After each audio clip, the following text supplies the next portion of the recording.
We've been facing a lot of crises ever since Baba alikufa. And I want to tell you that where we've reached so far, it is like the oppositions are now using us as we in the party to fight against each other, of which is not going to drive us at the best place. When Baba died, Baba told us that we are going to help the Ruto's government until 2027. That was the agreement that Baba had made. We are going to help the Ruto's government until 2027. And he decided to appoint one of the ODM members who are there, whereby we had Mbadi, who was appointed as the CS Finance. We had Wycliffe Ombetsa Oparanya, who was appointed as the small micro businesses, and we had another person, Joho, who was appointed blue economy, and many so-called who are in ODM. But what are the result what are the repercussion and the need that we are finding in this our party today? We have got no peace, and specifically the origin homeland that the party was co-found. Now we even don't have even peace. We don't even know where we are heading to so far. For instance, let me give you an example whereby the ODM just announced of the what to register for the various positions that they want. If I may ask, me as an aspirant, me as an ODM is aspirant, how sure am I that this amount of money that I'm going to use to register, how sure am I that it's going to work? Because as we are speaking now, ODM, we have Linda Ground and we have Linda Mwananchi, of which if you check on the Linda Ground, these are people who are there for their own beneficiary stomach, wanakula. They are there to eat. If you start checking them one by one, let us check on Mbadi. Mbadi is serving as an exchequer to the Ruto's government, of which he is allowed to sign every kind of development. How many developments so far has Mbadi signed in Nyanza today? He's one of us. He's a Luo. How many developments so far has Mbadi signed? Instead of signing as the development, Mbadi has now turned back, abusing the plate that he used to eat huko nyuma. Ile sahani alikulia sasa na ikanyaga. The worst habit never. I wish he could known huko penya amekaa. I wish angekuwa nakaa na nafikirie tu wake, should I even give these people time kidogo ile kaburi ya mzee iende chini. He's not even thinking of that. Another person that we have is Wanga. Wanga has been serving as the governor of Homa Bay County. And I want to assure you this. If not Baba, Wanga angekuwa women rep Homa Bay. If not Baba Raila Amolo Odinga, Wanga angekuwa governor Homa Bay. But due to ile sympathy ya Raila Odinga, he has made them be the people they are. Today, in our country, in our region Nyanza, Wanga is busy showing us her bad need that yenye alikuwa na ile anatuonyesha ile nini, ile kusaliti, alisaliti Baba na akasaliti party. Tabia mbaya ya kutosha. Instead of her as a governor bringing peace, is now inciting us.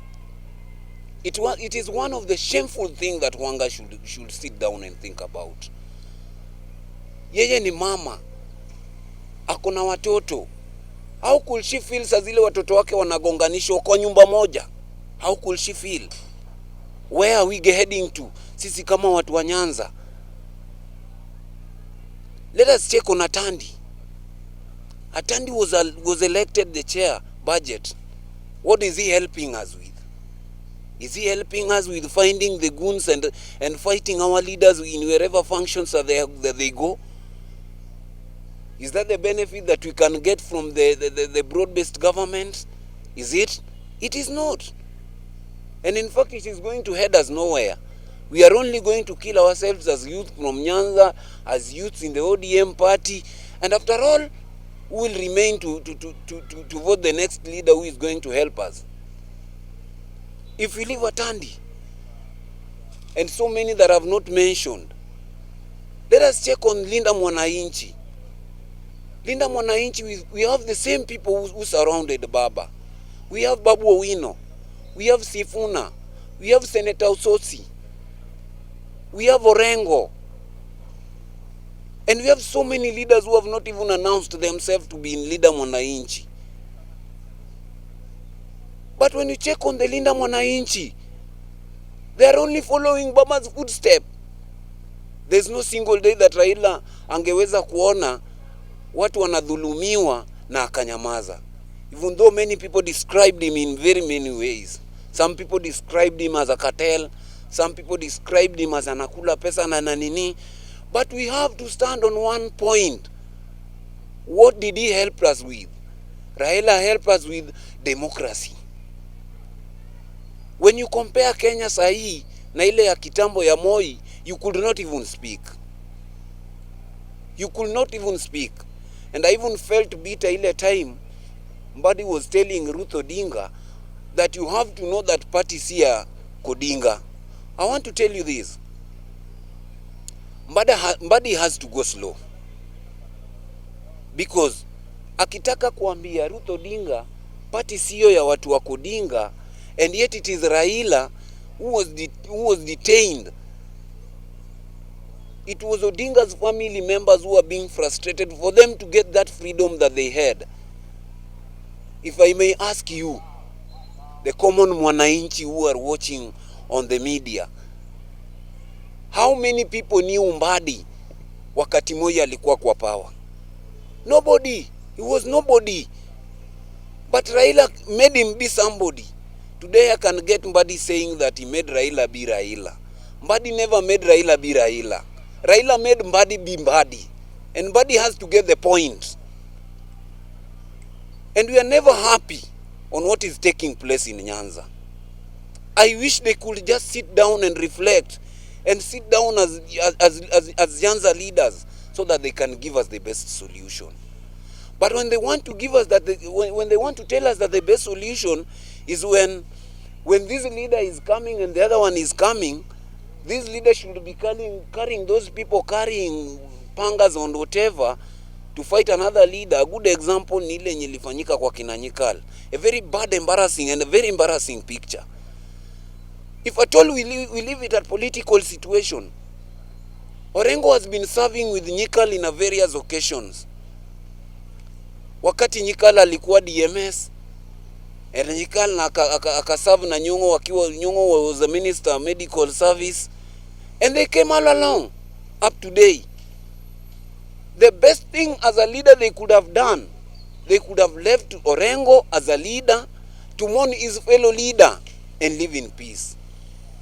If at all they want to put it at this stage, do they want to tell us that there's no leader who is supposed to speak in Nyanza because he is against the bad governance? Are they trying to tell us this? There's no leader who is supposed to speak in Nyanza because of the bad governance. It is very bad picture. And if you leave alone even here Orengo, let us talk of Usosi here that just happened at the Java. It is a very bad picture.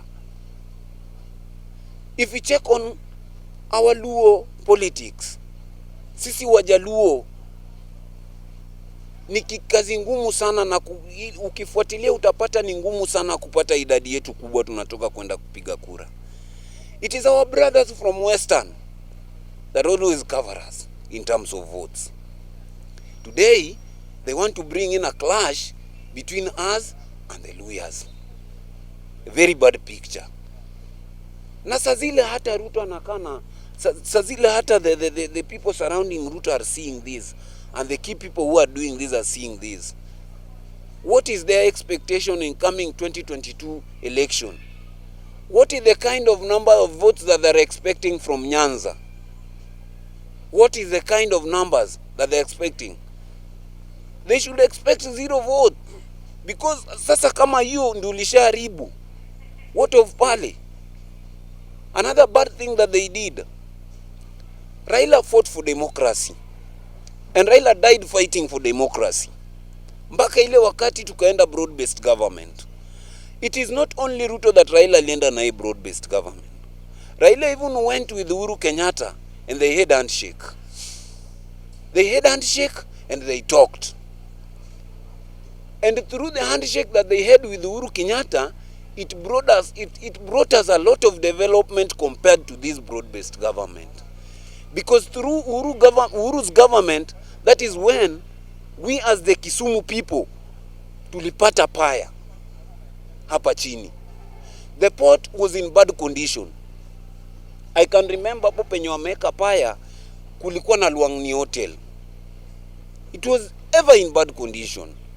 Through the handshake that we had with Uhuru, tukapata Uhuru Stadium Mamboleo. Through the handshake that we had with Uhuru Kenyatta, railway station was renovated. Railway station was renovated. Through the handshake that we had with Uhuru Kenyatta, the Aero interchange was made. The Kisii interchange was made. Kakamega interchange was made. The highway, it was made.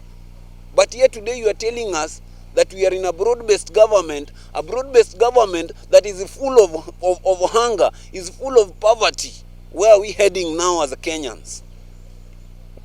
And if these our big people are saying that they're on the right side, if I may ask, do they have the generation that are coming up?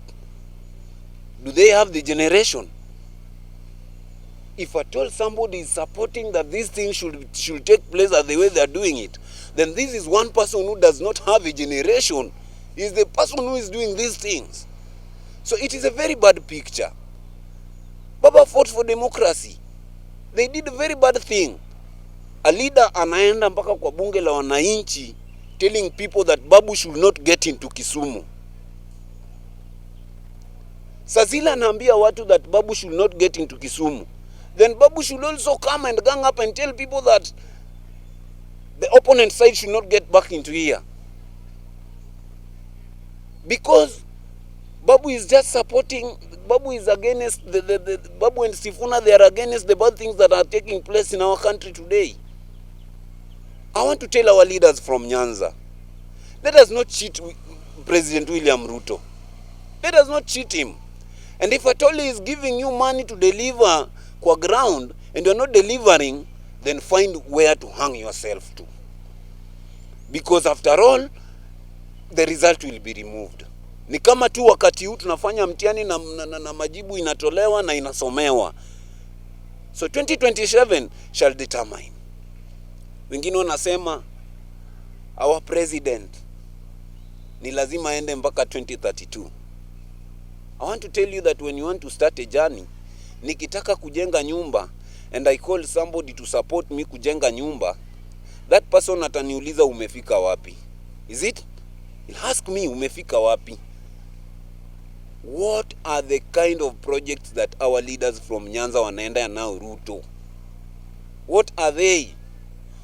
Because when we check on the projects zenye wanatuambia that they brought with our president to launch, there's no project that is going on. A very good example ni penye kina Babu Owino they had their rally at the ground Kouko. That is a very good example. That Kouur. That is the very place that Ruto went to launch the SGR together with our neighboring President Museveni. They went there to launch. Up to now, is the project going on? The project stopped. Immediately, alikanyaga kienda. Another good example is the landing site at beach in Seme sub-county. At Papkowori is within Kisumu Central sub-county. Now let us check on Seme sub-county.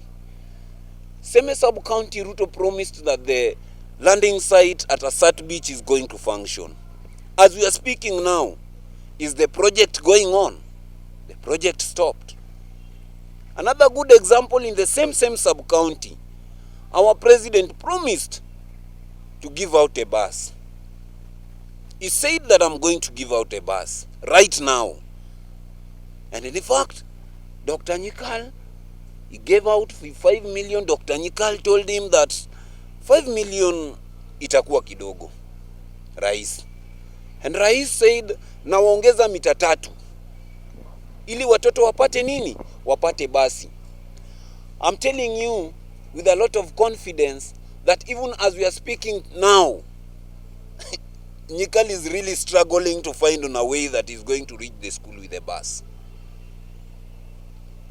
So where are we heading to? We are not fighting for development. We are fighting for our own stomachs. We are fighting for our own stomachs. We are forgetting about the democracy that Baba had fought for. We are forgetting for democracy yenye Baba lipigwa na tear gas. We are forgetting the democracy that our fellow Kenyans died of. We are forgetting the democracy that our fellow Kenyans, most of our fellow Kenyans, became disabled of. And now they cannot find a very easy way to feed themselves. I want to tell you, especially our people from Nyanza, it is high time that we have to wake up and style up. We have to wake up and style up. Tutazidi kutumika hivi mpaka lini? Mtu akuwe wa Homa Bay, mtu akuwe wa Migori, mtu akuwe wa Kisumu, mtu akuwe wa wapi? We are all known as Nyanza people. We are all Luos. Today we Luos tunapigana sisi wenyewe. Today we Luos tunapigana sisi wenyewe. It is not even adding any sense. We should style up and follow the right way. And without fear of confidence, I want to tell you that I strongly support the Babu Owino's team. And I strongly support because they knew what Baba Raila Amolo Odinga was fighting for. I want to tell Sifuna, wherever he is, that I'm proud of him. Even though they are playing a very dirty politics against him, but I'm proud of him. Na ni kweli Baba kulea wahoga. We as Luos, we have to style up. Because Baba ndiyo mwenye alileta Linda Mwananchi na akaleta Linda Ground. ODM was one. Now today they want to bring it into Linda Mwananchi and Linda Ground. And yet Baba was the owner of ODM. If at all our Luo leaders are smart,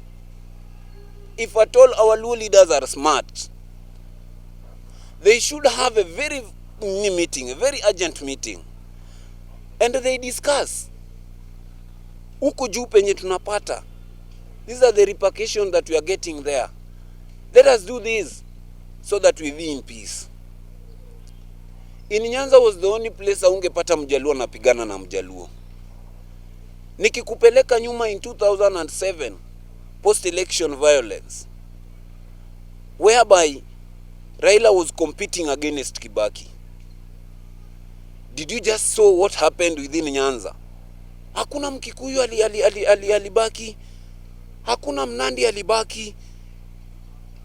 Na hii yote Wajaluo walikuwa hapa, hata yule mwenye alikuwa na support PNU hakukimbizwa. Why? Because we are in the same home. We are in the same house. We are all both from Nyanza.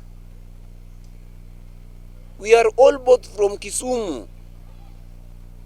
They should have a meeting so that the exact people like Raymond Omolo, let them help us. Let them collect our youths so that they can give them the best jobs to do. I want to give you a good example of Orwa Ojode. Akiwa assistant minister. By then it was known as assistant minister. Today we call them the PS. Raymond Omolo should follow the bloodline ile ya Orwa Ojode, whereby Orwa Ojode could come na lori na bebe our all youths who are unemployed na wapatie kazi kwa polisi. Did you see?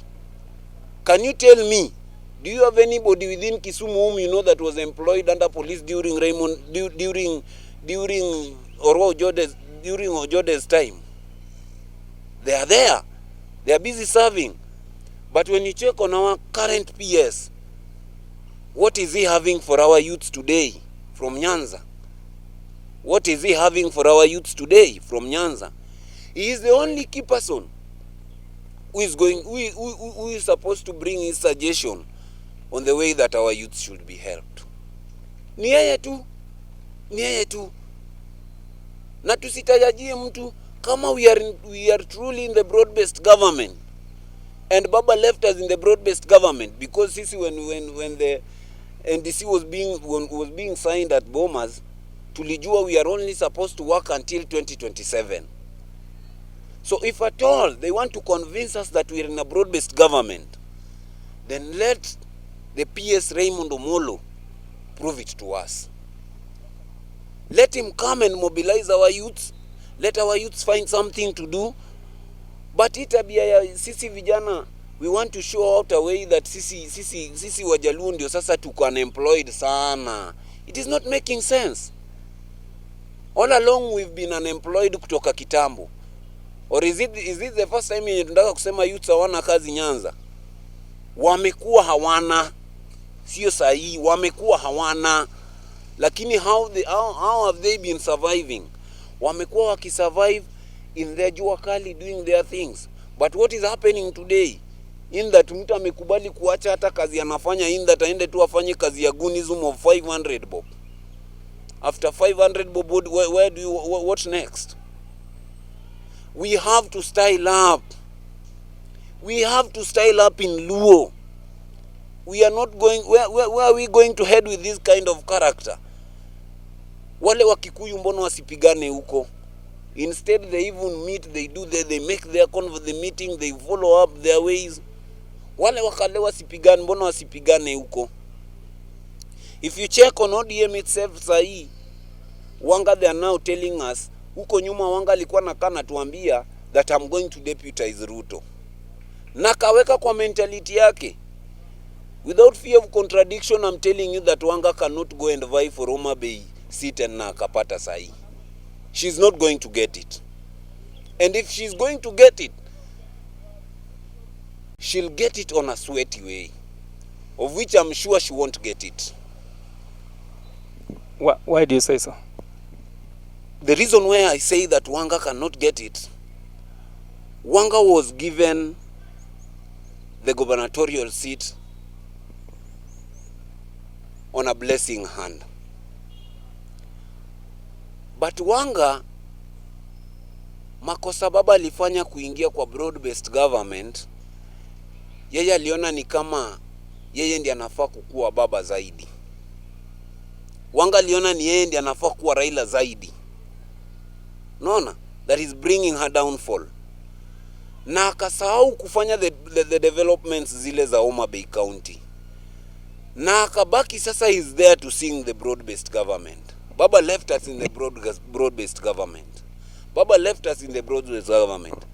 But hakuna siku Wanga aliwahi akawaambia, Baba yes left us in the broad-based government. This is what broad-based government has given me to bring it to you.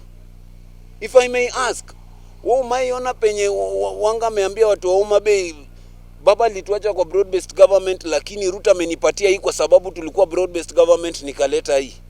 If not ile paya ya Homa Bay that the former president Uhuru Kenyatta aliwacha kama ameweka kwa plan. Now they are busy struggling on to find a way that they can complete it. Na hata bado imesimama. So Wanga amejiuza yeye mwenyewe na amejikaanga yeye mwenyewe. You know when Baba alikuwa naenda AU, Baba checked on the innocent and the trustworthy person mwenye angewachia party. And Baba called on Nyong'o, Professor Nyong'o, the governor Kisumu County. Na akamwachia party leader. Na Nyong'o served. Na hata wakati Raila Amolo alirudi, Nyong'o was still the party leader. Hata ile wakati Raila alikuwa nakufa, Nyong'o was the party leader. But where did they come up with Oburu? Oburu alitoka wapi? And in fact, I want to tell you without no fear that Wanga is really depressing Oburu. she should leave that mzee to have a rest. Awachane na mzee akule benefits zake. Awache kuchukua ile shida yenye ako nayo, ile depression ako nayo, achukue Oburu amfanyie cover up. Let him leave Oburu alone. In fact, ikifika penye they cannot even see what the Odinga family did to them, they should better leave the family Odinga alone. Raila left it for Nyong'o. Wakachukua Oburu wakamweka party leader. Did you see anywhere that they even called Professor Nyong'o wakamwambia we now want to put Oburu as the party leader? Did you see?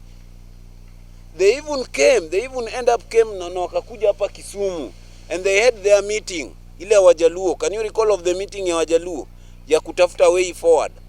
Nyong'o never attended. Governor Nyong'o never attended the meeting.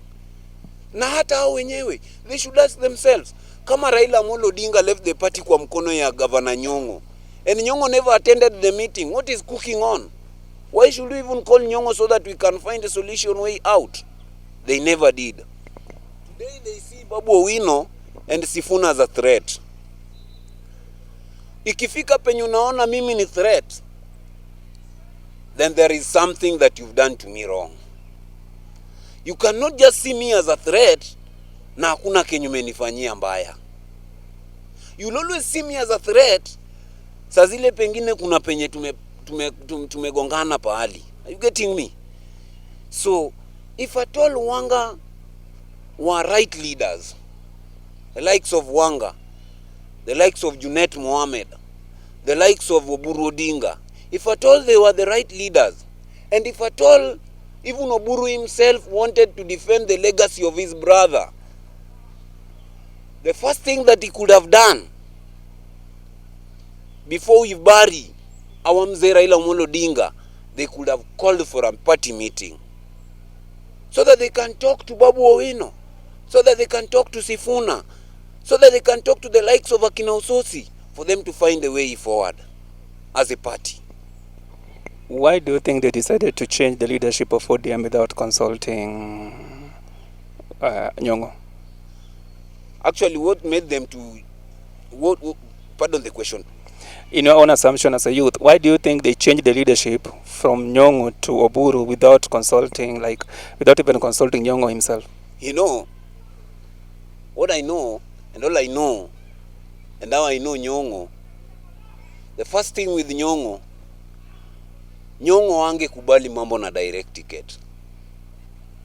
It is where your own effort and capability yako ndinge kutoa inje. That is the first thing. The second thing, it seems like they had their business inside it. I want to take you back to Sifuna's story. Sifuna akituambia akienda kuchukua baba at the airport. Na Junet akaturn back and he refused kupanda ndege kuenda. Karudi Kenya. Sifuna alienda peke yake Mumbai. Sifuna went alone na akafika Mumbai. And up to today, Sifuna still cries. Alifika Mumbai, sanduku haikufunguliwa, walikataa, hapa pia haikufunguliwa. What was the hidden agenda in it? If at all akina Junet are right, they should tell us the hidden agenda in Sifuna's story. Why are they silent as Sifuna is talking? Let them prove us that Sifuna is saying a lie or saying the truth. They should prove us. So the main key reason that they were putting Nyong'o off is because they know that Nyong'o hangekubali mambo na direct certificate. Nyong'o hangekubali with the nonsensity kwa party. And I want to tell you that I always regret the death that took Fidel Odinga. Fidel hangekubali ujinga kama hii kufanyika kwa chama. Fidel hangekubali ujinga kama hii kufanyika kwa chama cha ODM. Kwa sababu chama yenyewe ameona ikimwaga damu ya watu wengi. Chama yenyewe imefrustrate even familia yake mwenyewe. Hangekubali. So the main reason ni hiyo, Nyong'o could have not given them the certificate. Nyong'o is always straight to the point kwa mambo na party. Hii mambo yako ya kwenda hivi is not ready. He's not ever ready for that, eh? And now these people, they feel like ile zoning ilikataliwa. Now let us come into this thing na thorax ya gunism. It is not going to drive us anywhere. And I want to tell you, it is not going to drive us anywhere anymore. Instead of this, instead of singing zoning huko juu, instead of doing what? We as the leaders from Nyanza, the leaders from Luo, we have to sit down and bring our heads together. Na ikianza hivi and we have not even reached the election. Bado hatujafika. We are only having months to. Na ndio hii tumeanza kuuana. What if tukienda ku approach 2027? What will happen in our region? What is it going to happen in our region? It will be very sad. Ukiona unapoteza the right leader who could have fought for your right to remain with the fake leader.